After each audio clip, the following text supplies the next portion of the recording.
Good evening students, welcome to my video class.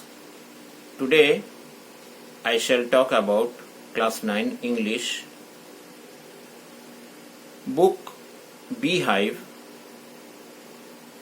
unit 4, poem No Men Are Foreign. Students, have you ever thought of some people as strange or other countries as foreign? We have many ways of thinking of other people as different from us, as them. They may belong to a different country or speak a different language.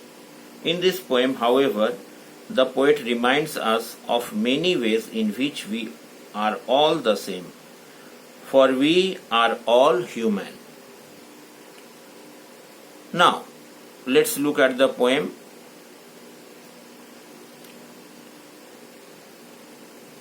The title No Men Are Foreign means that no men belong to another country. The poet wants to say that all men are same. All men are equal. He wants to promote the concept of universal brotherhood. In this poem, the poet wants to tell us everyone in this world is same. All people, all men are same. They eat, live, die the same way. Everyone gets the bounties of nature like sunshine, land, etc. in equal measure. We can also say that it is a peace poem. Now let's look at the lines. There are all total 5 stanzas in the poem. Let's look at it. Remember, no men are strange, no countries are foreign. Beneath all uniforms, a single body bleeds. Like ours, the land of our brothers, walk upon is earth like this, in which we all shall lie. Now, it means in the first line, the poet says that no men are strange, no country is foreign. So he is attempting to remove the borders from the earth, which have been erected to separate different countries. Then only no country will be foreign. We will feel every country as our own land when there will be no borders. Everyone will be free to move around. The poet wants to say that the entire earth is one and all the people who live on this earth belong to one human race. Then he says that inside the uniforms worn by soldiers of different countries, the human being is the same. God has made all of us in a similar way, all breathe in the same way. Then he says that all the soldiers are our brothers. We all walk upon the same mother earth. Upon our death shall lie in the grave in the same earth. Now, stanza 2. They too, aware of sun, air and water, are fed by peaceful harvests, by war's long winter starved. Their hands are ours, and in their lines we read a labor not different of our own. Now second stanza means they refer to those people who belong to other countries. We call them foreigners and discriminate them and fight with them also. The poet says that nature has given all the bounties to all people also, just like he has given to us. Everyone gets sunlight, air and water in equal measure, which means that God does not differentiate between people from different countries. We all do farming during the time of peace. When there is no war, we live our relaxed life and eat the things given to us by nature. Further, he adds that the way we starve during the wars and winter time is the same for those belonging to other countries. Even they don't get food at that time. So he wants to say that foreigners who belong to another country and we both are same. And then the poet says that even their hands are same as ours. They work very hard like we do. He is giving all these examples to convey to the reader that there is no difference in us and the people belonging to another country. Now let's look at stanza 3. Remember, they have eyes like ours that wake or sleep, and strength that can be won. By love in every land is common life that all can recognize and understand.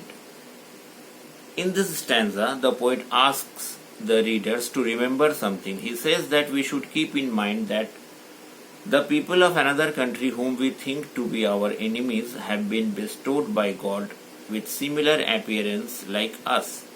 God has given them eyes like ours, which open when awake and close when we are asleep. Similarly, He has given them strength which we can win through love. Then he says that in every country, in every land, there is one common thing, that is life.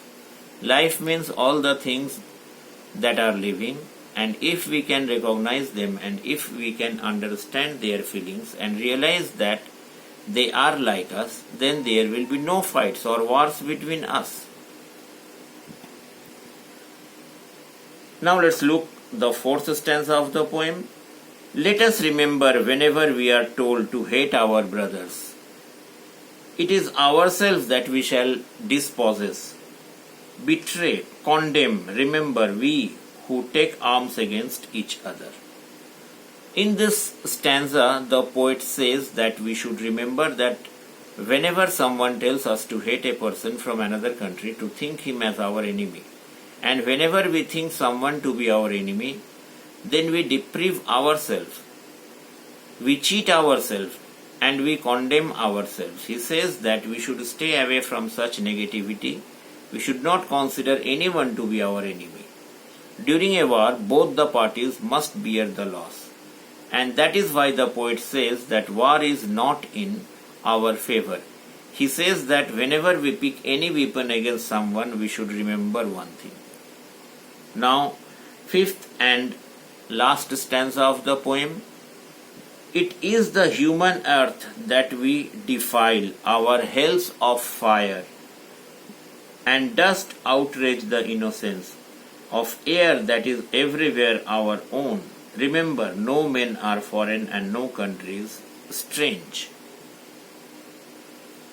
We should keep in our mind that whenever we pick weapons against any person, we make the earth dirty, because weapons kill people and their bodies which fall on the earth make it dirty. Whenever war happens, it leads to a lot of bloodshed, fire and death. These dead bodies accumulate on the earth and it make it impure. The fire of war which erupts, the smoke which comes out, the dust which fills the air, it is so dirty that it pollutes and outrages the purity of air. With all these things, the poet wants to give us a message that we should not indulge in war. Finally, he ends the poem by writing the first line in reverse and saying that, remember, no men are foreign and no countries strange. So, it was the poem and its explanation. Let's look at the literary devices used in the poem. Now, first, we should look at the rhyme scheme. The entire poem is written in free verse. There is no rhyme scheme in the poem. Now, alliteration. The repetition of a consonant sound in two or more closely placed words is called alliteration. The instances of alliteration in the poem are: stanza 1, body breathes, B sound is repeated. Stanza 2, war, winter, W sound is repeated. Next, metaphor.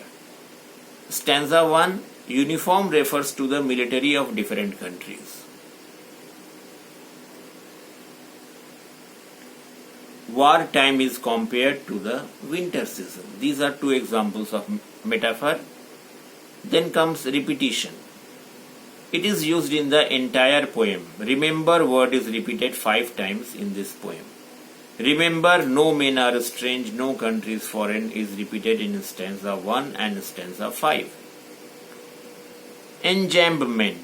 Running lines of poetry from one line to the next without using any kind of punctuation to indicate a stop. Instances of enjambment in the poem are as follows. Stanza 1, line 2, 3 and 4. Stanza 3, line 1. Stanza 2, line 3 and 3. Stanza 3, line 1, 2 and 3. Stanza 4, line 1 and 2. Stanza 5, line 2 and 3. Let's look at the short summary of the poem. The poem No Men Are Foreign begins and ends with the same line. Remember, no men are strange, no country is foreign, as the poet wants to emphasize on the fact that all the people living on this earth are the same and that we have created distinctions by erecting borders and fences, different languages, etc. While we are alive, we walk on the same earth, and upon our death, we will lie in our graves in the same earth. He draws another similarity, that we all enjoy good food during peace and starve during war and in winter time. We all have similar hands which we use during peace to do a lot of hard work.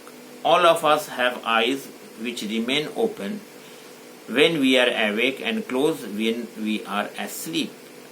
He reminds the reader that whenever we hate someone, we cheat and hate ourselves. Also, when we pick up weapons against someone, we pollute the earth and make it impure with huge mounds of dead bodies strewn on it. So this is all for the poem No Men Are Foreign. We shall meet again with my next video class. Till then, goodbye and have a nice time. Thank you.